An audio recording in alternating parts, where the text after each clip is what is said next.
శ్రీ మహాగణాధిపతియే నమః. శ్రీ గురుభ్యో నమః. అద్వైత అధ్యయన భారతి సభ్యులందరికీ స్వాగతం, సుస్వాగతం. ఈనాటి సైంటిఫిక్ స్టడీ ఆఫ్ వేదాంత బోధించుతున్నటువంటి రవీంద్ర గారికి అనేక ప్రణామములు. వారి యొక్క అనుమతితో ఈనాటి ప్రార్థనా శ్లోకములు. ఓంకారం బిందు సంయుక్తం నిత్యం ధ్యాయంతి యోగినః కామదం మోక్షదం చైవ ఓంకారాయ నమో నమః. సదాశివ సమారంభాం వ్యాస శంకర మధ్యమాం అస్మదాచార్య పర్యంతాం వందే గురు పరంపరాం. శంకరం శంకరాచార్యం కేశవం పాదరాయణం సూత్రభాష్యకృతౌ వందే భగవంతౌ పునః పునః. ధ్యానమూలం గురోర్మూర్తిః పూజామూలం గురోః పదం మంత్రమూలం గురోర్వాక్యం మోక్షమూలం గురోః కృపా.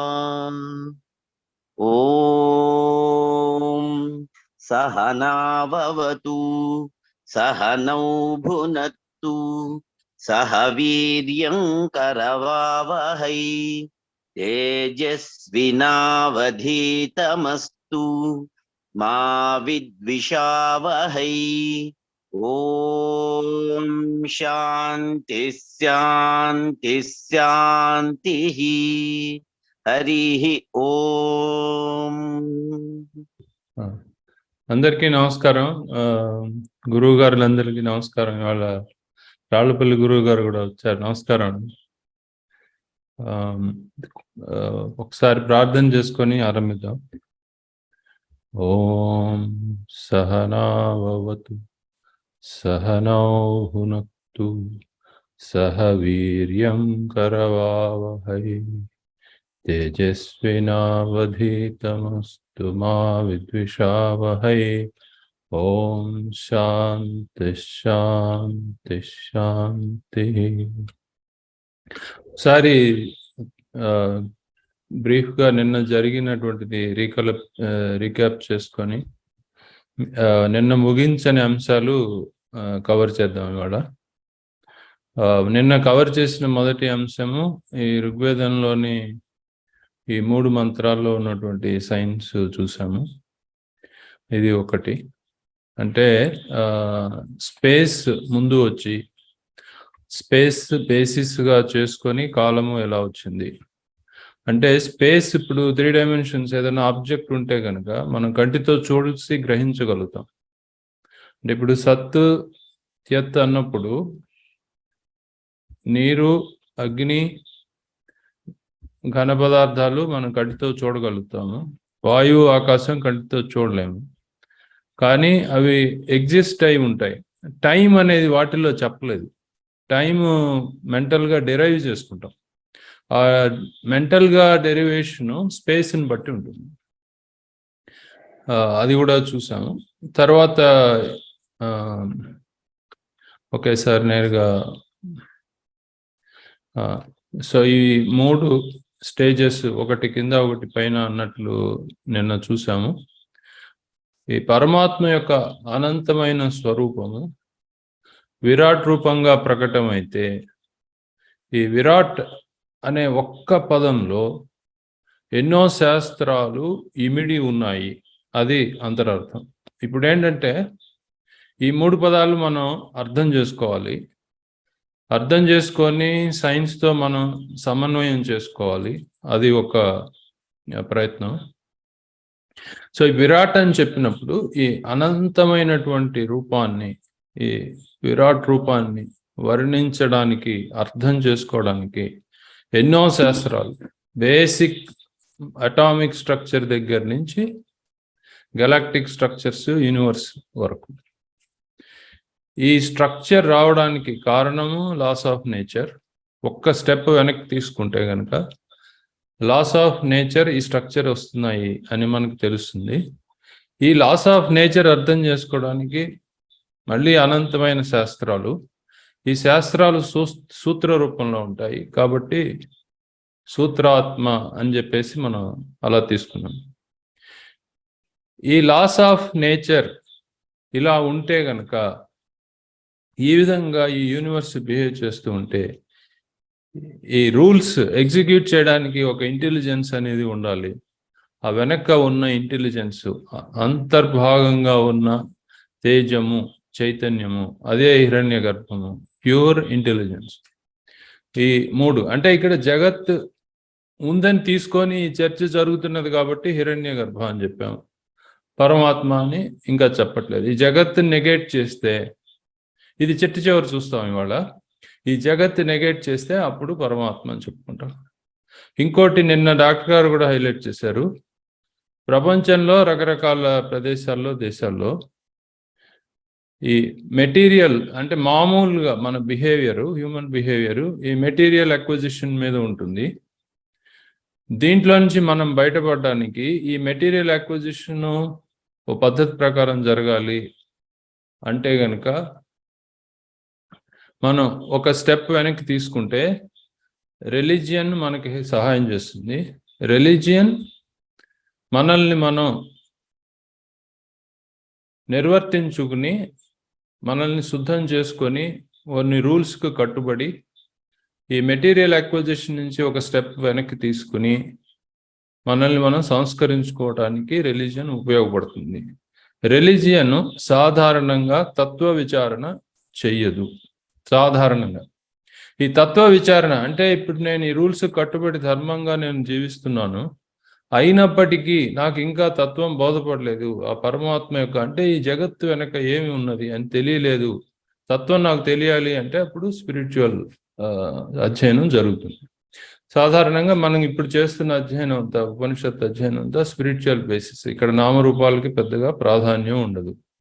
ఇంకోటి ఏంటంటే రూపము అనేది ఈ విరాట్ లోపల ఉంటుంది.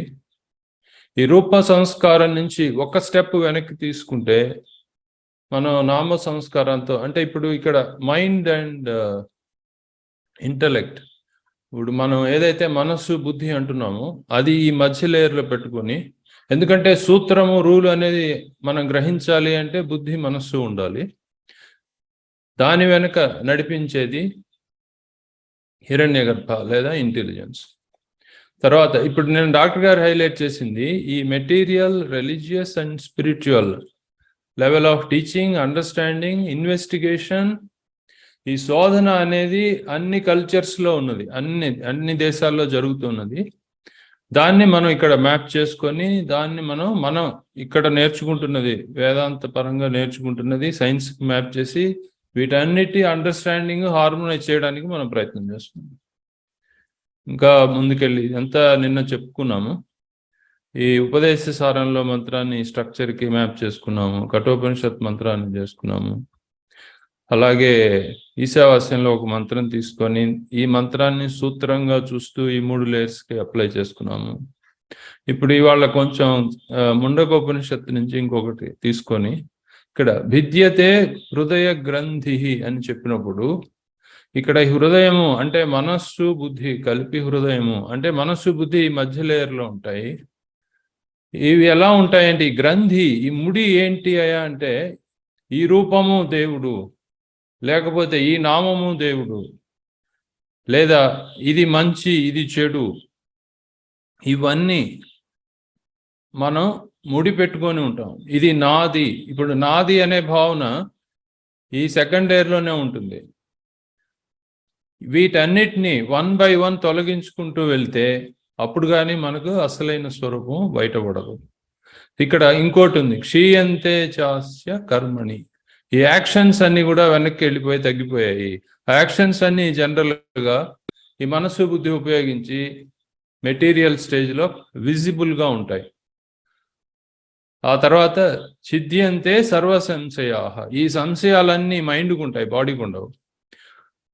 మైండ్ లేదా ఇంటలెక్ట్, ఈ మనస్సు హృదయం, మనస్సు బుద్ధిలో ఉంటాయి. అవి కూడా ఈ సెకండ్ లేయర్లో ఉంటాయి. అంటే ఈ ఫస్ట్ లేయర్ సెకండ్ లేయర్లోంచి మనం బయటపడితే, అంటే ఒక స్టెప్ వెనక్కి తీసేసుకొని వాటిని ఎంతవరకు ఉంచాలో అంతవరకు ఉంచేసి, అంటే జీవనం సాగడానికి ఎంత రూప సంస్కారం అవసరమో ఆ కొంచెం పెట్టుకుని, ఎంత బంధం ఉండాలో ఈ మనస్సుకి అంతవరకు పెట్టుకొని డే టు డే లైఫ్ జీవిస్తూ వెనక్కి ఒక స్టెప్ తీసేసుకుంటే మనము ఈ 3వ లెవెల్కి చేరగలుగుతాము అని చెప్పేసి అలా తీసుకోవచ్చు.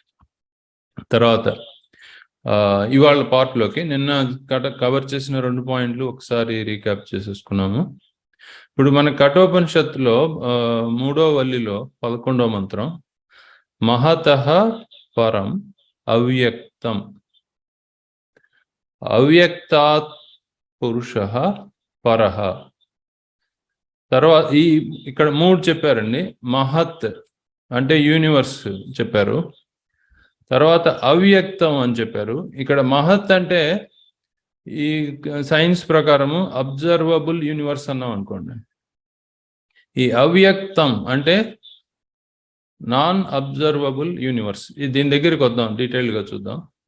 తర్వాత పురుషః, ఈ పరం అని చెప్పారు కదా. మహత్ విజిబుల్ యూనివర్స్ కింద లేయర్లో ఉంది. అవ్యక్తం అంటే ఇప్పుడు మనస్సు బుద్ధి కనిపించవు కదండి, ఆ అవ్యక్తం మిడిల్ లేయర్లో ఉంది. పురుషః అంటే సగుణంగా తీసుకున్నప్పుడు పై లేయర్లో ఉంది. ఆ గుణం కూడా తీసేసి నిర్గుణ పరబ్రహ్మం దర్శించినప్పుడు ఈ జగత్తే ఉండదు. ఈ పురుషాన్న పరం కించిత్ సా కాష్ట సా పరాగతి, దీనిని మించినది లేదు. దీన్ని మించింది లేదు అని చెప్పినప్పుడు ఆ గుణం కూడా తీసేసి నిర్గుణ నిరాకార పరబ్రహ్మని మనం ఒకసారి చేసుకుంటే, ఇప్పుడు ఇక్కడ ఏంటంటే 2 రకాలుగా ఈ మొదటి లైన్ పరిశీలించాలి. మొదటిది అధ్యాత్మం అట్ ఇండివిజువల్ లెవెల్, రెండోది అధిభూతం అంటే యూనివర్సల్ లెవెల్లో. ఈ 2 చూస్తే కనుక ఇండివిజువల్ లెవెల్లో ఆలోచిస్తే, ఇప్పుడు చాలా మంది రీసెర్చ్ చేస్తారు, సైంటిఫిక్ రీసెర్చ్ ఎప్పుడు చేస్తారండి? మెలకువగా ఉన్నప్పుడు చేస్తారు. జాగృత స్థితిలో రీసెర్చ్ చేయడం కుదురుతుంది, జగత్తును చూస్తాము, చేయడం కుదురుతుంది. ఇప్పుడు స్వప్న స్థితిలో రీసెర్చ్ మనం ఏం చేస్తామండి? చేసేదేం లేదు అక్కడ. అంతగా స్వప్న స్థితిలో ఉన్నప్పుడు రీసెర్చ్ చేయాలి అనుకుంటే మనం కళ అయిపోయిన తర్వాత మెలకువ వచ్చినప్పుడు కూర్చొని నోట్స్ రాసుకోవచ్చు, ఈ కళలో ఇది అంతా చూశాను అని. కావాలంటే ఎవరైనా ఒకళ్ళని సహాయం తీసుకొని మనకి తలకి ప్రోబ్స్ పెట్టి వీడి కలగంటున్నప్పుడు ఎలా ఉండింది వీడి పరిస్థితి అని చూడొచ్చు, స్టడీ చేయొచ్చు. న్యూరో సైన్స్ వాళ్ళు చేస్తుంటారు. మీరు ఒక 20-30 సంవత్సరాలు మీరు కళలు చూసినవన్నీ నోట్స్ సిస్టమేటిక్గా సైంటిఫిక్ యాటిట్యూడ్తో రాసుకుంటే వాటిని కూర్చొని ఏదైనా అనలైజ్ చేసి కనిపెట్టే మార్గం ఏదైనా ఉంటే ఉండొచ్చు. బట్ ఎండ్ ఆఫ్ డే ఈ కళ అనేది నిజం కాదు, సత్యంగా తీసుకోము. కాబట్టి ఏ రీసెర్చ్ చేసినా ఆ పరిస్థితి మనకు అంతగా ఉపయోగపడదు. ఇంకొక స్టేజ్ దాటితే డీప్ స్లీప్లో ఉన్నప్పుడు, సుషుప్తి స్థితిలో ఉన్నప్పుడు ఇంకా రీసెర్చ్ చేసేది ఏముందండి? జగత్తు మాయమైపోయింది కదా. జగత్తే లేనప్పుడు సుషుప్తి స్థితిలో ఇంక రీసెర్చ్ చేసేది ఏముంది? అంటే ఇప్పుడు నేను సైంటిస్టుని, నేను గొప్పవాడిని చెప్పుకునే ఈ వ్యవహారం అంతయు belongs to only one of the 3 states. ఈ జాగృత స్థితికి మాత్రమే సరిపడుతుంది. ఇప్పుడు స్వప్న స్థితి, సుషుప్తి స్థితి ఒకదాన్ని మించి ఒకటి సటల్గా ఉంటాయి, సూక్ష్మంగా ఉంటాయి. అవి అంత సులభంగా అర్థం కావు. ఇప్పుడు చెప్పుకునే సైంటిస్ట్ అని చెప్పుకునే వాళ్ళందరూ రీసెర్చ్ ఒక స్టేజ్లోనే, అది అధ్యాత్మంగా ఆలోచిస్తే. అంటే ఇప్పుడు నేను సైంటిస్ట్ అని చెప్పుకుంటాను, నేను డీప్ స్లీప్లో నేనేం జరుగుతున్నానో గ్రహించలేను, దాని గురించి నేను డిస్కస్ చేయను. ఎందుకంటే అక్కడికి వచ్చేటప్పటికి నేను బ్లాంక్ అయిపోతాను, నా అహంకారం అక్కడ పనిచేయదు. అంచేత అది పక్కన పెట్టేసి మెలకువతో ఉన్నప్పుడు చేసే రీసెర్చ్ గురించే జనరల్గా మాట్లాడతాం. కంటిన్యూటీ ఉంటుంది కాబట్టి ఓకే ఇదే కరెక్ట్ అన్నట్టు మనం భావన చేస్తాం. ఇప్పుడు అదే వేదాంతానికి వచ్చేటప్పటికి దాన్ని మనం అప్సైడ్ డౌన్ చేసి మాట్లాడతాం. దీన్ని ఇప్పుడు అధిభూతం అంటే యూనివర్సల్ లెవెల్కి తీసుకెళ్లాలంటే, ఇప్పుడు యూనివర్సల్ లెవెల్లో అవ్యక్తము అంటే ఏమని చెప్తామండి? మహత్ అంటే యూనివర్స్ అని చెప్పేశాం, అయిపోయింది. అవ్యక్తం అంటే ఏం చెప్తాం? ఇది ఇంత సులభమైన విషయం కాదండి. అంటే ఇప్పుడు ఇది అన్వయించుకోవడానికి ప్రయత్నం అనమాట. ఇప్పుడు ఈ పక్కన ఉన్న ఆయన చంద్ర అనే ఈయన పేరు ఎస్ చంద్రశేఖర్, సివి రామన్ గారి తమ్ముడు కొడుకు. ఆయన 1933లో పిహెచ్డి అయిపోయిన తర్వాత కేంబ్రిడ్జ్లో ఉన్నప్పుడు ఆయన బ్లాక్ హోల్స్ ఉన్నాయి అంటే యూనివర్స్లో బ్లాక్ హోల్స్ ఉన్నాయి, ఆ బ్లాక్ హోల్ లోపల ఏముందో మనకు తెలీదు, దాన్ని మనం అబ్జర్వ్ కూడా చేయలేము, ఉన్నాయి అని చెప్పి ఆయన 1933లో ప్రతిపాదన చేశారు. అప్పుడున్న సైంటిస్టులు ఆయన్ని జగత్ ఇట్లా ఉండదయ్యా బాబు, యూనివర్స్ ఇట్లా ఎలా ఉంటుంది, ఇట్లాంటి బ్లాక్ హోల్స్ ఉండవు, డోంట్ బి స్టూపిడ్ అని చెప్పేసి ఆయన కొట్టేశారు. ఆ సైంటిఫిక్ కమ్యూనిటీ అంతా అది 50 సంవత్సరాలు పక్కన పెట్టారు. ఈ 1933లో పిహెచ్డి అయిన తర్వాత ప్రతిపాదించితే 1983లో ఈయన థియరిటికల్ రీసెర్చ్, మ్యాథమెటికల్ రీసెర్చ్ చేస్తారు. 50 years అయిన తర్వాత 1983లో ఎక్స్పెరిమెంటల్గా రీసెర్చ్ చేసే ఆయన విలియం ఫౌలర్ బ్లాక్ హోల్స్ ఉన్నాయి అని చెప్పాడు ఆయన ఎక్స్పెరిమెంటల్గా. అప్పుడు ఈయనకి కలిపి నోబెల్ ప్రైజ్ ఇచ్చారు. అంటే ఎందుకు చెప్తున్నా అంటే ఈ బ్లాక్ హోల్ అనేది అవ్యక్తము అనుకుంటే entire scientific community between 1933 to 83 ఇది ఉన్నది అని యాక్సెప్ట్ చేయడానికి 50 ఏళ్ళు పట్టిందండి. ఆ తర్వాత నెక్స్ట్ ఇప్పుడు 1983 2023 అనుకోండి, సుమారు 50 ఏళ్ళు.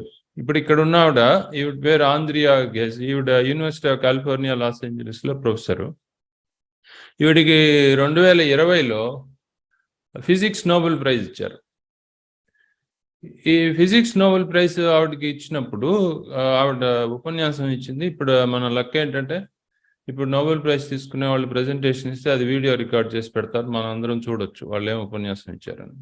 ఈవిడ చేసిన రీసెర్చ్ ఏంటంటే ఇక్కడ పిక్చర్లో కనిపిస్తున్నది మనం ఉన్నటువంటి మన సోలార్ సిస్టమ్ ఉన్న మిల్కీవే గెలాక్సీ. అంటే ఈ గెలాక్సీలో మన సోలార్ సిస్టమ్స్ లాంటివి లెక్కలేని ఉన్నాయి. ఈ సోలార్ సిస్టమ్స్, ఈ బ్రైట్ స్పాట్స్ అన్నీ కూడా సన్ నుంచి అంటే వేరియస్ సన్ సోలార్ సిస్టమ్స్ నుంచి వచ్చే లైట్ ఎమిట్ అయ్యి వస్తుంది. ఇప్పుడు చూడండి, ఇది స్పైరల్ స్ట్రక్చర్ ఉంది కదా, ఈ మధ్యలో నుంచి సెంట్రిఫ్యూగల్ ఫోర్స్ ఉండడం వలన ఆ గ్రావిటేషన్ ఫోర్స్కి సోలార్ సిస్టమ్స్ అన్ని చుట్టూ తిరుగుతున్నప్పుడు ఏర్పడిన స్ట్రక్చర్ ఇది. ఇప్పుడు మనం విష్ణువు అని చెప్పినప్పుడు విష్ణువు పదానికి వ్యాపనశీలుడు అని అర్థం చెప్తే, అంటే విష్ణువు జగత్తుని రిప్రజెంట్ చేసినప్పుడు, అంటే ఆ పరమాత్మ ఈశ్వరుడు జగత్తు ఫిజికల్ ఫామ్ రిప్రజెంట్ చేస్తున్నాడు అని మనం భావన చేస్తే, ఆ వ్యాపనశీలత్వము ఎలా ఉన్నది, ఇలా ఉన్నది. ఇది చూడటానికి అంటే ఆకాశంలో నుంచి చూస్తే ఒక పాల సముద్రం లాగా కనిపిస్తుంది. అందుకని మన వాళ్ళు పాలపుంత అని పెట్టుకున్నారు పేరు, ఇంగ్లీష్ వాళ్ళు కూడా మిల్కీవే గెలాక్సీ అనే పెట్టుకున్నారు. విష్ణువు పాల సముద్రంలో ఉన్నాడు అని చెప్తుంటే దానికి సైంటిఫిక్ మీనింగ్ ఇదే. విష్ణు చక్రము అంటే ఇది డిస్క్ లాగా ఉంటుంది, స్పేషియల్గా ఇది స్పియర్ లాగా ఉండదు గెలాక్సీ. ఒకసారి నెక్స్ట్ స్లైడ్కి వెళ్ళి మళ్ళీ వెనక్కి వస్తాను, ఇక్కడ కాదు సారీ. ఈ గెలాక్సీ టిపికల్గా ఇలా ఉంటుంది, ఒక డిస్క్ లాగా ఉంటుంది. అంటే ఇన్ని సోలార్ సిస్టమ్స్ కలిపి స్పేషియల్గా ఎలా ఉన్నాయి అంటే డిస్క్ లాగా ఉన్నాయి. ఇప్పుడు విష్ణు చక్రం అంటే ఇదే చెప్పుకోవాలి. అంటే యూనివర్స్ డిస్క్రైబ్ చేసిందే, దాన్ని మనం ఏదో విష్ణువు పెద్ద ఆయన ఉన్నాడు అంటే అది వేరే విషయం, అది దాని గురించి నేనే కామెంట్ చేయట్లేదు. సో ఇప్పుడు ఒకసారి దీంట్లోకి వెళ్తే ఈవిడ కనిపెట్టింది ఏంటంటే ఈ సెంటర్ ఆఫ్ ద గెలాక్సీలో ఈ మధ్యలో ఒక సూపర్ మ్యాసివ్ బ్లాక్ హోల్ ఉన్నది అని ఆవిడ కనిపెట్టారు. ఆవిడ టీము దాదాపు 25 ఏళ్ళు రీసెర్చ్ చేసి నిర్ధారణగా ప్రూవ్ చేశారు. ఎందుకంటే మనం ఇప్పుడు ఇది డిస్క్ లాగా ఉంది కదండి, మనం ఎక్కడో ఇక్కడ ఉంటాము, ఇక్కడ నుంచి వచ్చే లైట్ ప్యాకెట్స్ డిస్టర్బ్ అయి వస్తాయి అట్మాస్ఫియరిక్ కండిషన్స్ వల్ల. సో ఎనర్జీ స్పెక్ట్రమ్ అంతా చూసి స్టడీ చేసి కన్ఫర్మ్ చేసి చెప్తారు. దానికి modern computer science, physics, optics అన్ని కలిపి ఇన్వెస్టిగేట్ చేస్తారు. ఎలా చేసామని ఆవిడ లెక్చర్లో చెప్పారు, మీరు వీలైతే చూడండి. ఇక్కడ ఏంటంటే మన గెలాక్సీ మధ్యలో సెంటర్లో ఒక సూపర్ మ్యాసివ్ బ్లాక్ హోల్ ఉన్నది. అంటే మన సోలార్ సిస్టమ్స్ లాంటివి కొన్ని మిలియన్స్ ఆ బ్లాక్ హోల్ లోపలికి వెళ్ళిపోతాయి. ఆ బ్లాక్ హోల్ యొక్క పరిమాణము ఒక సోలార్ సిస్టమ్కి 1/1,000,000 ఉంటుంది, అంత డెన్స్గా ఉంటుంది. ఇప్పుడు ఒకసారి బ్లాక్ హోల్లోకి లైట్ కానీ మనం కానీ ఏం వెళ్ళినా, సోలార్ సిస్టమ్ వెళ్ళినా ఇంకేం కనిపించదు, అక్కడికి వెళ్ళి ఇన్వెస్టిగేట్ చేసేదే ఉండదు.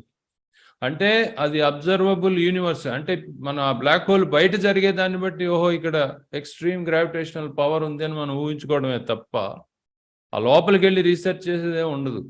సో ఇప్పుడు వెనక్కి వస్తే మంత్రంలోకి అవ్యక్తం పరం అని చెప్పారు కదా, దాని భావం ఏంటంటే ఇక్కడ మనకి కనిపించే జగత్ అంటే ఈ మన గెలాక్సీ వరకు తీసుకుంటే, సోలార్ సిస్టమ్ ఉన్న గెలాక్సీ ఇది పవర్ఫుల్గా ఉంది. మనం ప్రతిరోజు కూర్చొని పొద్దున సాయంత్రం ధ్యానం చేస్తున్నాం కదా, ఆ కనిటికి కనిపించే సూర్యుడే దైవము అని చెప్పి మనం ధ్యానం చేస్తున్నాము. ఆ దైవమే మన లోపల ఉండి మనల్ని కూడా ప్రకాశింపజేస్తున్నది, అఖండమైనటువంటి చైతన్యము అని చెప్పి భావం చేస్తున్నాము.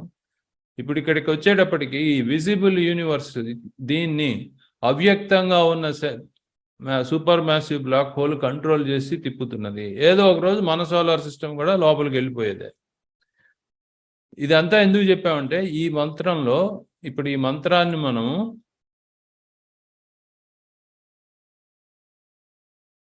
ఇండివిజువల్ లెవెల్ నుంచి యూనివర్సల్ లెవెల్కి వెళ్ళినప్పుడు, అంటే అధ్యాత్మం నుంచి అధిభూతానికి వెళ్ళినప్పుడు, ఈ మహత్ యూనివర్స్ అయితే ఈ అవ్యక్తంగా ఉండి ఎక్స్ట్రీమ్ గ్రావిటేషనల్ ఫోర్స్గా ఉన్నది ఈ సూపర్ మ్యాసివ్ బ్లాక్ హోల్, దీన్ని కంట్రోల్ చేస్తూ ఉన్నది.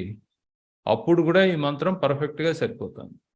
ఆ తర్వాత అంటే ఇప్పుడు ఈ కనిపించని సూపర్ మ్యాసివ్ బ్లాక్ హోల్ కూడా దాటి వెళ్తే ఏ చైతన్యం ఆ సూపర్ మ్యాసివ్ బ్లాక్ హోల్ కూడా నడిపిస్తున్నదో అది దానికంటే పరము అని చెప్పి. సో ఇప్పుడు మనం ఆస్ట్రనామికల్గా తీసుకుంటే ఈ మంత్రం మొదటి లైన్ బ్రహ్మాండంగా ఎక్స్ప్లెయిన్ చేయొచ్చు. అంటే అధ్యాత్మానికి అధిభూతానికి ఆ ఫస్ట్ లైన్లో ఇంత అర్థం ఉన్నది. ఎందుకంటే ఇప్పుడు ఇంత అర్థం ఉందని మీరు ఎందుకు చెప్తున్నారు అని అంటే, ఋగ్వేద మంత్రం నేను ముందు చెప్పడానికి కారణం ఏంటంటే, యూనివర్స్ యొక్క స్థితిగతులు ఏంటి అని స్టడీ చేసిన వాళ్ళే ఈ మంత్రం రాశారు కాబట్టి ఈ రెండు వాళ్ళ మనసులో ఉన్నాయి. ఇంకోటి, ఇప్పుడు మోడర్న్ ఫిజిక్స్ వచ్చిన తర్వాత, థియరీ ఆఫ్ రిలేటివిటీ వచ్చిన తర్వాత అందరికీ తెలిసింది ఏంటంటే, ఈ యూనివర్స్ని కంట్రోల్ చేసేటువంటి laws, theory of relativity, subatomic structure control చేసే లాస్, అది theory of relativity, quantum physics అన్నారు. ఈ రెండు laws same theory of relativity explained both. అందుకని అదేవిధంగా మన ఋషులు కూడా అధ్యాత్మము అధిభూతము అని చెప్పి, అంటే ఇండివిజువల్లో జరిగేదాన్ని యూనివర్సల్లో జరిగేదాంతో కొరిలేట్ చేసుకుంటూ సైంటిఫిక్ అప్రోచ్ ఉంటుంది. ఇప్పుడు చేసే సైంటిస్టులు చేస్తున్న పని అదే, మనకి వేదాంతం ద్వారా అందించబడినటువంటి జ్ఞానం కూడా అదే. ఆ సిస్టమ్ అంటే ఆ approach same, there is no difference. తర్వాత ఇంకొంచెం ముందుకెళ్తే, ఇది ఇంతటితో ఈ అంశం అయిపోయిందండి. ఈ మంత్రంలో ఇంత విశేషం ఉంది అని చెప్పడంలో నా ప్రయత్నము. ఈ మంత్రము ఒకసారి అంటాను నేను. మహతః పరం అవ్యక్తం అవ్యక్తాత్ పురుషః పరః పురుషాన్న పరం కించిత్ సాకాష్ట సా పరాగతి. అద్భుతమైన మంత్రం. అంటే చూడటానికి ఒక లైన్లా కనపడుతుంది, దాన్ని ఎక్స్ప్లెయిన్ చేయడానికి బోల్డ్ ఉంటుంది. తర్వాత ఈ బృహదారణ్యకంలో పంచమాధ్యాయంలో భుజ్యు సంవాదం అని ఉంటుందండి. యాజ్ఞవల్క్య మహర్షిని అందరు ప్రశ్నలు అడుగుతారు, మీరు ప్రశ్నకు సమాధానం చెప్తే ఈ గోవులన్నీ మీరు తీసుకెళ్ళిపోవచ్చు అంటారు. అప్పుడు అందరూ 1 by 1 ప్రశ్నలు అడుగుతారు. ఇది మనం మామూలుగా చెప్పుకోవాలంటే మోడర్న్ డే కాన్ఫరెన్స్ అండి. ఈ సైంటిస్టులు అందరూ చేరి ఓ చోట కాన్ఫరెన్స్ పెట్టుకుంటే ప్రశ్నలు అడిగితే అట్లా ఉంటాయి. ఈ బృహదారణ్యకంలో ఈ 2 అధ్యాయాలు అలా ఉంటాయి. ఎందుకంటే ఇక్కడ చేసే విచారణ బృహత్ ఆరణ్యకం అన్నాం కదా, మరి బృహత్ గురించి చర్చ జరుగుతుంది. ఈ యూనివర్స్ని నిర్ధారంగా ఏంటయ్యా దీని పరిస్థితి అని ప్రశ్నలు అడుగుతారు. అందులో ఒక ప్రశ్న ఇక్కడ తీసుకుంటున్నాం మనం. ఈయన అడిగాడు, ఈ భుజ్జు అనే ఆయన యాజ్ఞవల్కుని అడిగాడు, ఈ లోక పరిమాణము ఏంటిది అని అడిగాడు. అంటే దీనికి ఏంటి, ఈ యూనివర్స్ యొక్క సైజ్ ఎంతయా అని అడిగాడు ఆయన. దీని తర్వాత ఏముందని రెండో ప్రశ్న అడిగాడు. అంటే ఇప్పుడు ఈ ప్రశ్న కొంచెం తమాషా, ఎందుకంటే యూనివర్స్ సైజ్ చెప్పిన తర్వాత యూనివర్స్ పైన ఇంకేముంటుందండి? Observable universe, non observable universe అనేది ఇది లోపల పెట్టుకొని అడిగిన ప్రశ్న. ఈ రెండో ప్రశ్న నేను టచ్ చేయట్లేదు, దీన్ని నేను ఎక్స్ప్లెయిన్ చేయలేను. తర్వాత ఈయన ఆన్సర్ చెప్పినప్పుడు ఈ మొదటి ప్రశ్నకి చెప్పారు ఆయన, ఈ లోకము 32 దేవరథాహనములు, అంటే ఇప్పుడు సూర్యరథము ఒకరోజు ఎంత దూరం ప్రయాణం చేస్తే యూనివర్స్ అంతుందయా అని చెప్పాడు ఆయన. ఇక్కడ చిన్న తమాషా ఏంటంటే, ఇప్పుడు నేనున్నాను రవీంద్ర, నా ఫ్రెండ్ అప్పారావు గారు ఉన్నారు. అప్పారావు గారి ఇంటికి ఎంత దూరము మీ ఇంటి నుంచి అని అడిగితే అప్పారావు గారు అరగంట సేపు నడిచినంత దూరం అని సమాధానం చెప్పినట్టుంది ఇది. ఇప్పుడు ఆయన లోక పరిమాణం ఎట్టిది అని అడిగాడు ఆయన. అంటే దూరం సంబంధించిన ప్రశ్న కదండి, స్పేస్ రిలేటెడ్. ఏవో 30 కిలోమీటర్లు లేకపోతే ఏదో చెప్పాలి కదా. అలా చెప్పకుండా ఈ లైట్ అంటే సూర్యరథములు ఒక రోజులో వెళ్ళినంత అని ఈ టైంతో ముడిపెట్టి సమాధానం చెప్తే ఎట్లా అండి? ఇప్పుడు ఆయన అడిగింది దూరానికి సంబంధించిన క్వశ్చన్, ఈయన క్వశ్చన్లో టైం ఇంక్లూడ్ చేసి చెప్పాడు ఆయన. ఇప్పుడు ఒక రోజు అని వచ్చింది కదండి, ఇక్కడ టైంతో ఇంక్లూడ్ చేసి చెప్పారు. ఎట్లా సమాధానం చెప్తే ఎట్లా? ఇది మామూలు లాజికల్గా అంత సులభంగా ఎక్స్ప్లెయిన్ చేయలేము ఇది. సో ఇప్పుడు దీన్ని ఎక్స్ప్లెయిన్ చేయడం ఎట్లా అంటే, ఇప్పుడు ఇక్కడ రథము అంటే క్యారియర్ అండి, మోసేది అని. ఇప్పుడు రథం మనం ఎక్కితే మనల్ని మోస్తుంది, క్యారియర్. ఇప్పుడు ఆ క్యారియర్ అనే మీరు అర్థం తీసుకుంటే, సూర్యుడు అనేది శక్తి స్వరూపం, మండే గోళం. ఆ సూర్యుడిని క్యారీ చేసేది ఏంటి? Energy spectrum. ఇక్కడ ఎనర్జీ స్పెక్ట్రంలో ఎన్ని ఉన్నాయో చూడండి. Gamma race, X race, ultra violet, visible. ఎన్ని పెట్టుకున్నారు? 3, 4, 3, 7 పెట్టుకున్నారు. ప్రతిదానికి ఇంత ఫ్రీక్వెన్సీ, ఇంత ఎనర్జీ. అంటే సూర్యుడి నుంచి ఎమిట్ అయ్యే ఎనర్జీ స్పెక్ట్రము దూరం పోగా, అంటే శక్తి తగ్గిపోగా ఈ ఫ్రీక్వెన్సీతో ఎనర్జీ మనకి తెలుస్తుంది. దీన్ని పెట్టుకొని స్టడీ చేయొచ్చు. ఈ ఎనర్జీ స్పెక్ట్రమ్ని బేసిస్ చేసుకొని ఆస్ట్రానమీ రీసెర్చ్ అంతా చేస్తారు ఎక్స్పెరిమెంటల్గా. ఇక్కడ పాయింట్ ఏంటంటే, ఈయన ఈ సమాధానంలో ఇక్కడ మోడర్న్ సైంటిస్ట్ 7 అని పెట్టుకుంటే స్పెక్ట్రమ్ని, ఈయన 32 అని పెట్టుకున్నారు. ఇప్పుడు సూర్యుడు అంటే థియరీ ఆఫ్ రిలేటివిటీ వచ్చిన తర్వాత, యాక్చువల్గా ఐన్స్టైన్ థియరీ ఆఫ్ రిలేటివిటీ ప్రతిపాదించిన తర్వాత ఎక్స్పెరిమెంటల్ ప్రూఫ్ ఇచ్చిన వాళ్ళు E=mc² అని చెప్తే, ఎనర్జీ రూపంగా కాంతి కిరణం వస్తున్నది కాబట్టి దానికి మాసు ఉండాలి. ఇప్పుడు మాసు ఉంటే అది గ్రావిటేషనల్ ఫోర్స్కి లైట్ రే వంగిపోవాలి. సో వాళ్ళు నార్త్ ఆఫ్రికా వెళ్ళి టోటల్ సోలార్ ఎక్లిప్స్ వచ్చినప్పుడు ఎక్స్పెరిమెంటల్గా ముందు తర్వాత ఎక్స్రే అంటే ఎక్స్రే ప్లేట్ ఎక్స్పోజ్ చేసి ముందు వెనక ఇది లైట్ బెండ్ అయింది కాబట్టి థియరీ ఆఫ్ రిలేటివిటీ కరెక్ట్ చెప్పాడు ఈయన అని చెప్పేసి ఒప్పుకున్నారు సైంటిస్టులు. అప్పటిదాకా ఐన్స్టైన్ చెప్పింది ఒప్పుకోలేదు ఎవరు. అంటే ఏంటి ఇక్కడ? సూర్యుడి నుండి వచ్చే కిరణములకి ఎనర్జీ స్పెక్ట్రమ్, అంటే అదే ఎనర్జీ క్యారీ అవుతోంది, కంటిన్యూటీగా ఉంటుంది, లైట్ రూపంలో ఉంటుంది. ఇప్పుడు మామూలుగా యూనివర్స్ పరిమాణము ఎంత అంటే, నిన్న వీడియో చూశారు కదా, లైట్ ఇయర్స్లో చెప్తారు. ఇప్పుడు ఈయన చెప్పింది అదే. సూర్యుడి నుంచి వచ్చే ఎనర్జీ స్పెక్ట్రంలో 32 డివిజన్ తీసుకుంటే ఈ 32 ఎంత దూరం వెళ్తే అంత దూరం యూనివర్స్ ఉంది అని. అంటే ఇప్పుడు సోలార్ సిస్టమ్ ఒక సన్ తీసుకొని, ఇక్కడ ఆన్సరు ఒక సన్ తీసుకొని చెప్పారు సూర్యుడు అని. ఇది సూత్ర రూపంగా చెప్పారు. ఇది మంత్రం అంటే చూడడానికి మంత్రం లాగా ఉంది, కానీ ఇది సూత్రం. అంటే ఇప్పుడు మీరు యూనివర్స్లో ఉన్న సోలార్ సిస్టమ్స్లో లైట్ ఎమిట్ అయ్యేటువంటి సన్స్ నుంచి వచ్చే లైట్ అంతా మీరు యూనియన్ చేసి ఆ టోటల్ లైట్ ఎనర్జీ స్పెక్ట్రమ్ తీసుకుంటే అది ఎంత దూరం వెళితే అంత దూరం అయ్యా యూనివర్స్ పరిమాణం అని చెప్పాడు. సైంటిస్ట్ ఇప్పుడు ఇలాగే చెప్తారు, నేను ఆ వీడియో చూపించబోతున్నాను.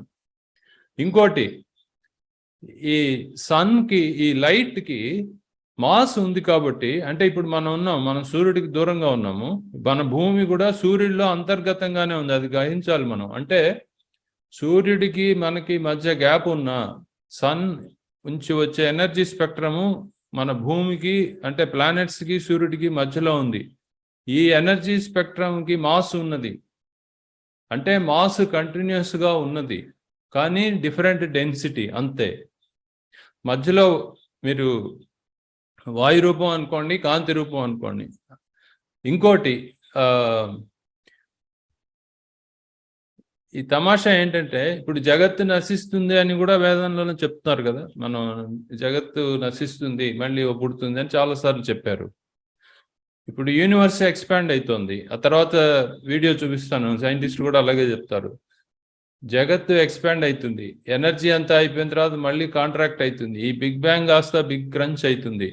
ఇప్పుడు మీరు ఏం చెప్పిన సమాధానం చూసుకోండి, ఏ కాలంలో చూసినా ఈ ఆన్సర్ సరిపోతుంది, ఇవాళకి సరిపోతుంది, 1 బిలియన్ ఇయర్స్ అయిన తర్వాత కూడా సరిపోతుంది. ఇది ఈ ఆన్సర్ ఎప్పటికీ కరెక్టే. ఇది ఆయన ఈ ప్రశ్న ఎప్పుడు అడిగారో మనకు తెలీదు. 10,000 సంవత్సరాలు 1,00,000 సంవత్సరాల క్రితం అడిగారు అనుకోండి, ఈయన చెప్పిన సమాధానం ఆ రోజుకి సరిపడేటట్టు చెప్పలేదు, ఇది ఎప్పటికీ సరిపడేటట్టు చెప్పారు. ఈ ఆన్సరు, ఈ అడిగిన ప్రశ్న ఎట్లా ఉందండి, మీకు ఆన్సర్ కాన్స్టెంట్ రావాలి కదా, లోక పరిమాణం అంటే ఇంత అని కాన్స్టెంట్ రావాలి కదా ఆన్సరు.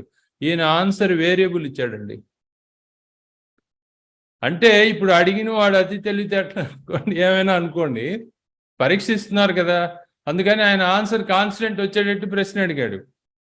ఈయన ఏం చేశాడు, ఈయనకి సమాచారం అంతా తెలుసు కాబట్టి ఆన్సర్ వేరియబుల్గా ఇచ్చాడు. జనరల్గా మనం మ్యాథ్స్ ఇలా నేర్చుకోం, కాన్స్టెంట్ ప్రశ్న అడిగితే ఎగ్జామినేషన్లో మోస్ట్లీ మనం ఇచ్చే ఆన్సర్ కాన్స్టెంటే ఉంటుంది, వేరియబుల్ ఉండదు. దీనికి అవతల ఏమున్నది, ఇక్కడ ఏం లేదని చెప్పాడు ఆయన. తర్వాత కిందకి వచ్చి చూడండి, పదునైన కత్తి యొక్క చిట్ట చివరి కొనవలే ఈగ రెక్కవలే ఆకాశం అంతటా ఈ బ్రహ్మాండము 2 చిప్పల మధ్య వలె ఆకాశము నందు ఉన్నది అని చెప్పాడు ఆయన. ఇక్కడ చూడండి, ఈ పైన ఈ స్పేషియల్ గా డిస్క్ లాగా ఉంటే విజిబుల్ యూనివర్స్, అంటే ఇది ఓన్లీ ఒక్క గెలాక్సీ తీసుకొని ఫోటో పెట్టారు ఇక్కడ. అంటే ఇది కంప్యూటర్ జనరేటెడ్ ఇమేజ్. అంటే ఈ ఇమేజెస్ ఎలా జనరేట్ చేస్తారంటే, టెలిస్కోప్స్ నుంచి వచ్చిన డేటా తీసుకొని కూర్చి చేస్తారు కంప్యూటర్ ద్వారా, ఆల్గారిథమ్స్ చేసి. అంటే ఈ ఫోటో ఈ రేంజ్లో తీసుకున్నారు, ఈ ఫోటో అన్ని కూడుకుంటూ జత చేసి కరెక్ట్ మెజర్మెంట్స్ తీసుకొని కంప్యూటర్తో చేస్తే ఇట్లాంటి ఇమేజెస్ వస్తాయి. అంటే కంటిగా లేకపోతే టెలిస్కోప్ కనబడే ఇమేజెస్ కాదు. ఇది ఇంకొక ఇది. సో మీకు చూస్తే కనుక ఇక్కడ ఈ లైట్ ఎంత దూరం వెళ్తే అంతవరకే మీకు అబ్జర్వబుల్ యూనివర్స్. ఇప్పుడు కొంచెం ముందుకెళ్దాము, ఇప్పుడు మీకు వీడియో చూపిస్తాను. ఇది ఇంగ్లీష్లో ఉంటుంది, తర్వాత నేను సారాంశం లేకపోతే మధ్యలో బ్రేక్ చేయడానికి ట్రై చేస్తాను. నేను కీ పాయింట్స్, ఆయన చెప్పిన ఆన్సర్ ఈవిడ చెప్పబోయే దాంట్లో ఉంటాయి. ఈవిడ నార్త్ కేరళైనా స్టేట్ యూనివర్సిటీలో ఫిజిక్స్ ప్రొఫెసర్, ఆవిడ ఆస్ట్రానమీలో రీసెర్చ్ చేస్తారు. ఇవి చెప్పబోయే, అంటే ఇప్పుడు ఈయన సమాధానం తీసుకుంటే సన్ నుంచి వచ్చే ఎనర్జీ స్పెక్ట్రమ్ క్యారియర్ అని తీసుకున్నారు, దాన్ని బేసిస్గా ఆయన సమాధానం చెప్పారు. ఆన్సర్ వేరియబుల్, యూనివర్స్ సైజు మారుతూ ఉంటుంది అని చెప్పారు. ప్లస్ అడిగిన ప్రశ్న కాన్స్టెంట్ అయితే ఈయన వేరియబుల్గా సమాధానం చెప్పారు. ఇప్పుడు చూడండి. రవీంద్ర గారు ఆడియో రావటం లేదు. సరే, ఆడియో రావట్లేదా? వినపట్టం లేదు. ఒక్క నిమిషం, నేను తప్పు చేశాను. షేర్ చేసేటప్పుడు నేను షేర్ సౌండ్ అని టిక్ చేయలేదు. నేను మళ్ళీ మొదటి నుంచి పెడతాను. We know that. Right. Yes. ఇప్పుడు తెలుస్తోందండి. వస్తున్నారు, వాల్యూమ్ వస్తున్నారు. Hi, Katie. Welcome. Thank you. Thanks for having me. So happy to have you. I would love if, for those of us who are not astrophysicists, you could return and help us give a little refresher on how the universe did begin and how we know that. Right. Yeah. So we know actually quite a lot about the early universe, about the beginning of the universe, because we can actually see it. And this is the wildest part of astronomy, that we can see the beginning of the universe. So the universe is about 13.8 billion years old. And when we look out into the cosmos, we see distant galaxies. And when we look at the distant ones, they're all moving away from us. And so it's for a long time, there's been this idea that, well, if the galaxies are moving away from us now, they must have been closer to us in the past. The universe in the past must have been smaller in some sense, hotter and denser, everything packed into less space. And that's the Big Bang Theory, the idea that the universe was smaller and denser and hotter in the past. And we got really direct evidence of that in the 1960s when we were able to actually see the light from the very early universe. So let me take one more step back. When we look at a distant galaxy, the light from that galaxy takes some time to reach us. So we see a galaxy shining. That light might have taken 1 billion years to cross the space between there and here. We can see galaxies that are so distant that the light took 10 billion years, even 13 billion years to reach us. And the universe is only 13.8 billion years old. So what happens if you look at something so far away that the light has taken more than that, more than 13 billion years to reach us? What happens like when you try and look at something even farther? Well, there's a limit to how far you can look, the observable universe, and that limit is defined by how long it takes the light to travel. So if something is so far away that the light would take 15 billion years to reach us, we can't see it because the light hasn't gotten here yet. But if we look at something that's so far away the light's taken 13.8 billion years to reach us, then what we're looking at is a time when the universe was just beginning. We're looking at the light from the very beginning of the universe. And what we should see if we look at something that far away is fire, right? So we assume, we take this idea that the early universe was hot and dense. Everywhere in the cosmos was like filled with this sort of roiling plasma. And so if we look far enough away, we should see it because we're looking so far back in time that we're looking at the time when the whole universe was on fire. And we do see that, like shockingly, we actually do see that. When we use microwave telescopes, we see this background light. Every direction we look, if we, at the edges of our vision, is this heat, this fire, and we know that it's heat. We can analyze the spectrum of the light, and we can see that this microwave light, this radiation, is the kind of light you get when something is just glowing because it's hot.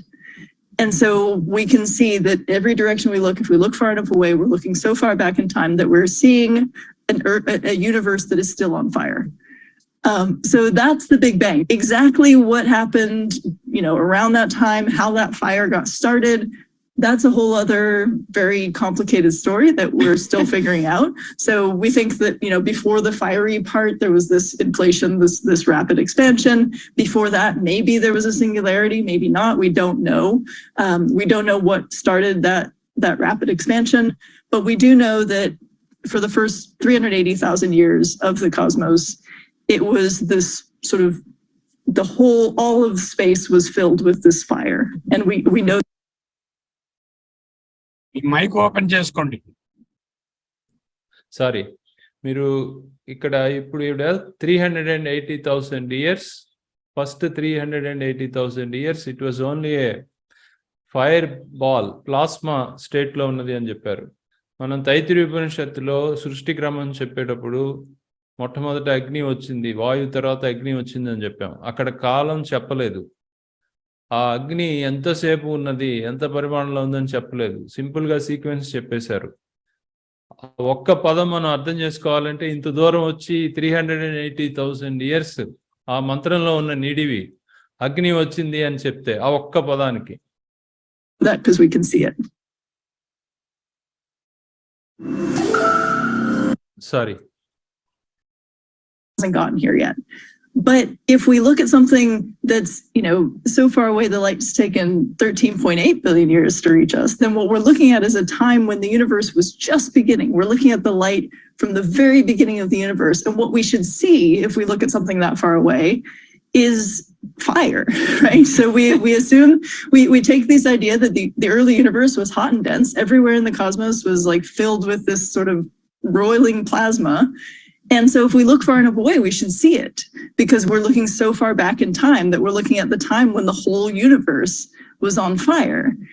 And we do see that, like shockingly, we actually do see that. When we use microwave telescopes, we see this background light. Every direction we look, if we, at the edges of our vision, is this heat, this fire, and we know that it's heat. We can analyze the spectrum of the light, and we can see that this microwave light, this radiation, is the kind of light you get when something is just glowing because it's hot. And so we can see that every direction we look, if we look far enough away, we're looking so far back in time that we're seeing a universe that is still on fire. So that's the Big Bang. Exactly what happened, around that time, how that fire got started, that's a whole other very complicated story that we're still figuring out. So we think that, before the fiery part, there was this inflation, this rapid expansion. Before that, maybe there was a singularity, maybe not. We don't know.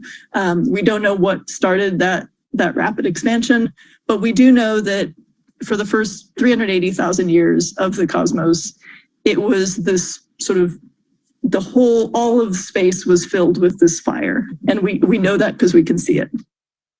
Yeah.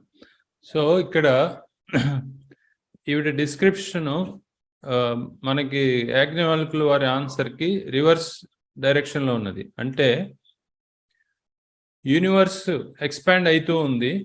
ఈ expand అవుతున్న universe ఎడ్జెస్లో నుంచి వచ్చే light analyse చేసి ఈ universe పరిమాణం ఇంత ఉన్నది, microwaves చూసి చెప్తున్నామని ఆవిడ చెప్తున్నారు.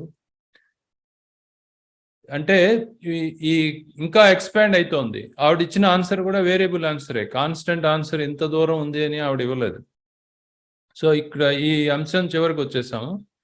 ఇక్కడ ఏంటంటే ఈ బృహత్ ఆరణ్యకము, ఈ బృహత్ యూనివర్స్ పరిస్థితి ఏంటయా అని ప్రశ్నించినప్పుడు దానికి ఇచ్చిన ఆన్సర్ కొంచెం ఆ 2 లైన్లు అర్థం చేసుకోవడానికి ఎన్నో విషయాలు మనం నేర్చుకుంటే కానీ అది మనం అర్థం చేసుకోలేము. తర్వాత ఇంకొక అంశము, ఇంకొక 2 పాయింట్లు ఉన్నాయి. ఇది లాస్ట్ పాయింట్, తర్వాత ఒక పాయింట్ వీడియో ప్లే చేసేసి ముగించేస్తాను. తైత్తిరీయ ఉపనిషత్తులో సృష్టి క్రమం చెప్పినప్పుడు నేను జస్ట్ కొంచెమే తీసుకున్నాను. ఇక్కడ మనం ఏం చెప్పామంటే ఇక్కడ అగ్నే ఆపహ, ఈ అగ్ని మొట్టమొదట 380,000 years అని చెప్పారు. దీంట్లో టైం స్కేల్ చెప్పలేదు, ఎక్కడ కాలం చెప్పలేదు, ఓన్లీ సీక్వెన్సే చెప్పారు.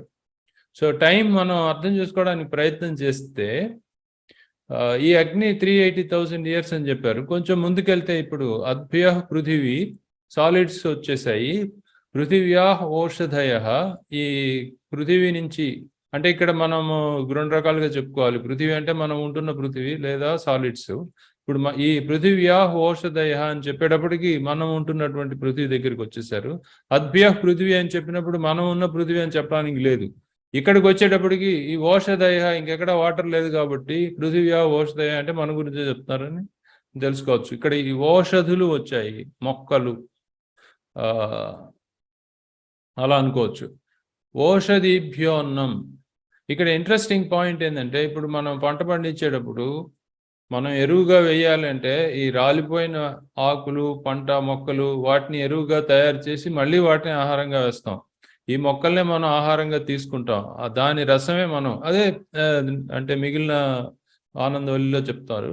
ఇక్కడ ఏంటంటే అన్నాత్ పురుష, ఈ మధ్యలో టైం ఫ్రేమ్ ఎంత ఉంది అని మనం ఒకసారి అంచనా వేసుకుంటే ఈ ఓషధులు వచ్చిన తర్వాత ఓషధీభ్యోన్నం, ఈ ఓషధుల దగ్గర నుంచి పురుష అంటే మనలాంటి లైఫ్ ఫామ్ రావడానికి ఎటువంటి పరిస్థితులు సహకరించినాయి, దీని టైం స్కేల్ ఎంత, ఇక్కడ టైం చెప్పలేదు. కాబట్టి సైంటిస్ట్ ఇదే సీక్వెన్స్ చెప్తారా అంటే ఇప్పుడు ఒక ఆయన చెప్పబోతున్నాడు. ఈయన గూగుల్లో పనిచేస్తారు, ఈయన చాలా కాలం ఆస్ట్రానమీలో రీసెర్చ్ చేశారు. ఈయన గురించి యూఆర్ఎల్కి వెళ్ళి తెలుసుకోవచ్చు. ఇప్పుడు ఆయన నేను వీడియో ప్లే చేస్తాను చూడండి, ఇది 3 నిమిషాలు ఉంటుంది. Sorry.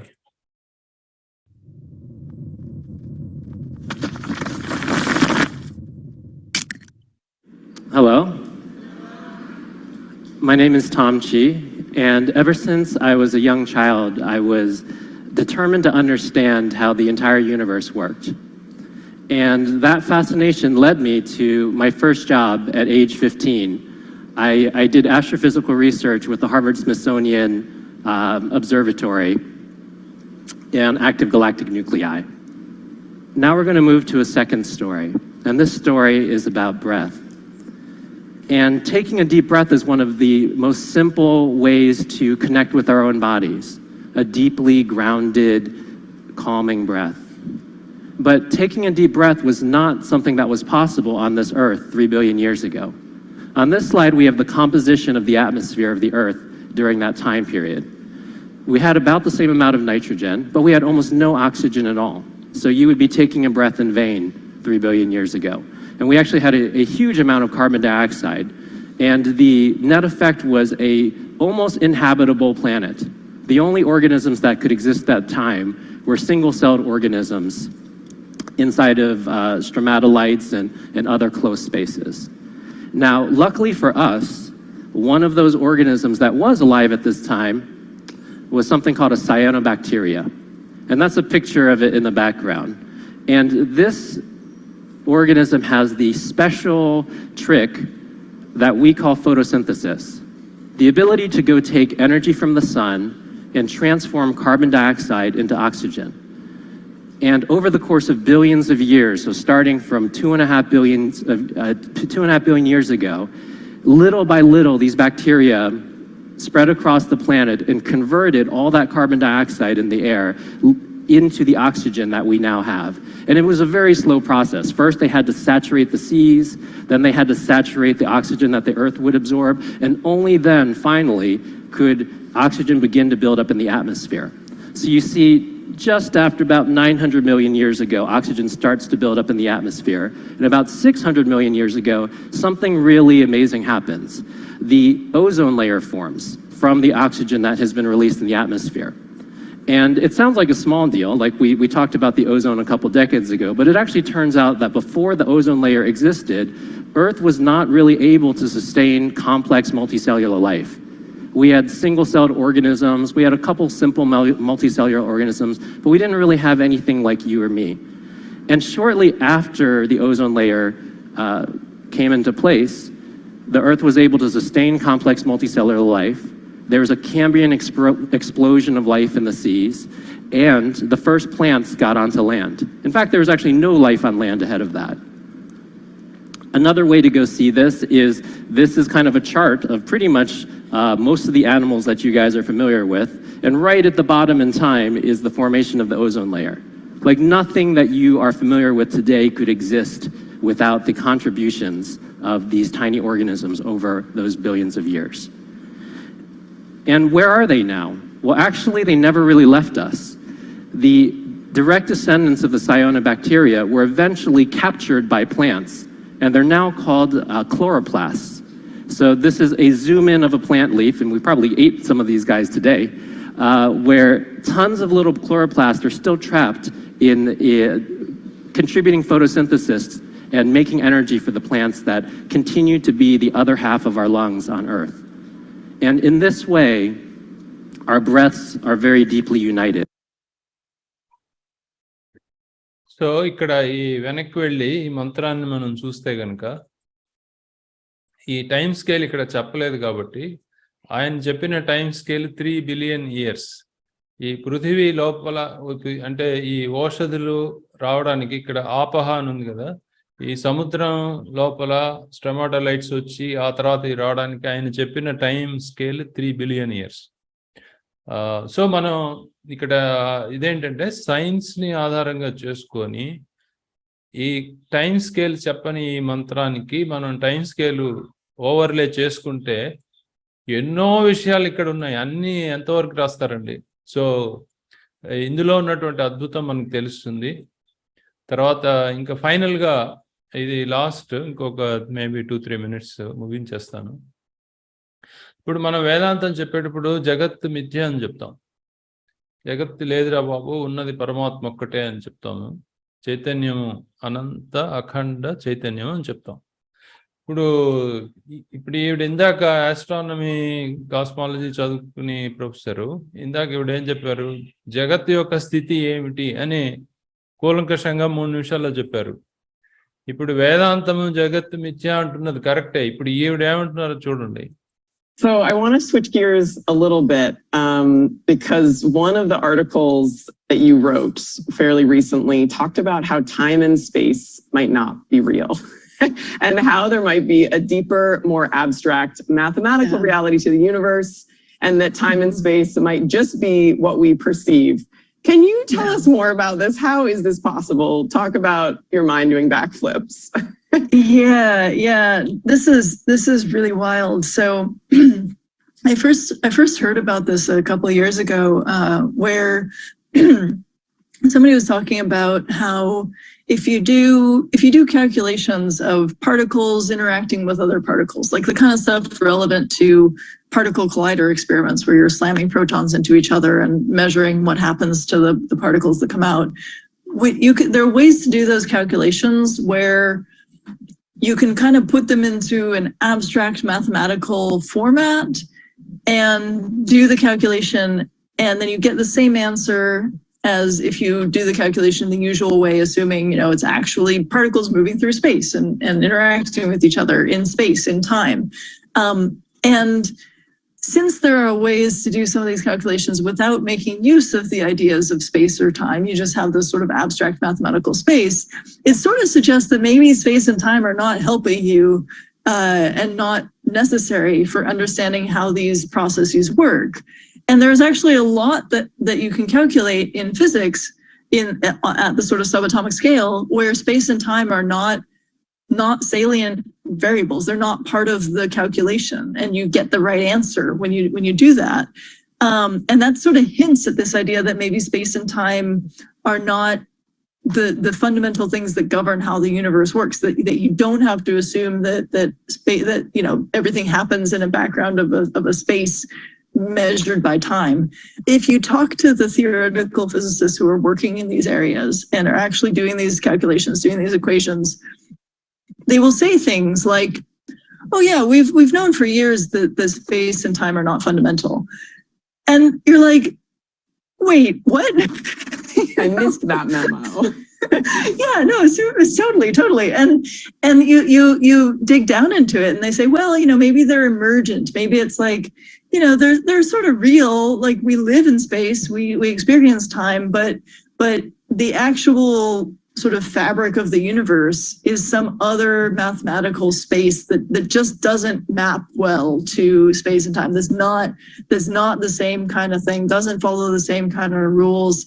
But in some sense, maybe we are mathematical, some kind of instantiation of mathematics rather than objects in space existing in time. And that's the more fundamental thing. And it's just that we, because of our perspective, because of our experience, we think we see objects in space and time.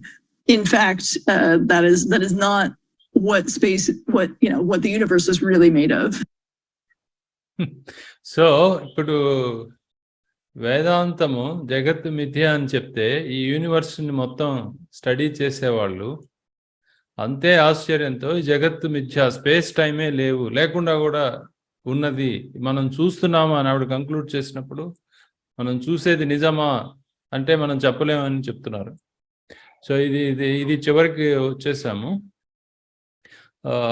ఇక్కడ conclude చేసే ముందు సాధారణంగా మనకు వచ్చే ప్రశ్న ఏంటంటే, ఇన్ని విషయాలు మనకు అందించిన, అంటే ఈ శాస్త్రాలన్నీ అందించినటువంటి ఋషులకు తెలిస్తే ఇవన్నీ మనకు ఎందుకు ఎక్స్ప్లిసిట్గా చెప్పలేదు? జగత్తు గురించి ఇంత గొప్పగా అధ్యయనం చేస్తుంటే చెప్పుండొచ్చు కదా, మనకు అందించి ఉండొచ్చు కదా. ఇప్పుడేదో మీరు వచ్చి రివర్స్ ఇంజనీరింగ్ చేసినట్టు ఈ మంత్రాన్ని దానికి లింక్ చేసి ఏదో ఎక్స్ప్లెనేషన్ చేస్తున్నారు అని సాధారణంగా అందరూ అంటూ ఉంటారు. ఈ ప్రశ్నకి రెండు రకాలుగా సమాధానం. ఒకటి, అక్కడ చెప్పినది ఇప్పుడు మోస్ట్ మోడర్న్ సైన్స్ చెప్తున్నది రెండు ఒకటే, ఇంత క్లియర్గా చెప్పబడింది అని కొరిలేట్ చేసి చూపిద్దాము అనేది ఒక ప్రయత్నం. రెండోది, ఎందుకని దీన్ని క్లుప్తంగా చెప్పి వదిలేశారు అంటే దానికి రీజన్ ఉంది. ఈ రీజన్ని మనం ఇన్వెస్టిగేట్ చేయడమే నేను నెక్స్ట్ చేయబోయే ప్రజెంటేషన్. దీనికి క్లూ ఏంటంటే, ఇది కఠోపనిషత్తులోనే దీనికి సమాధానం రాబోతోంది. 6వ వల్లిలో 2వ అధ్యాయం 3వ వల్లిలో మొదటి మంత్రం దీనికి మనకి సమాధానం చెప్తుంది. దాన్ని ఇన్వెస్టిగేట్ చేసుకుంటూ పోతే మనకి కావాల్సిన సమాధానం కరెక్ట్గా దొరుకుతుంది. అది ఒక నెల రోజుల తర్వాత మళ్ళీ రివిజిట్ చేస్తాము. నేను కంక్లూడ్ చేసేసే ముందు ఒకసారి శాంతి మంత్రం చదువుతాను. ఓం సహనావతు సహనౌ భునక్తు సహ వీర్యం కరవావహై తేజస్వినావధీతమస్తు మా విద్విషావహై. ఓం శాంతి శాంతి శాంతి.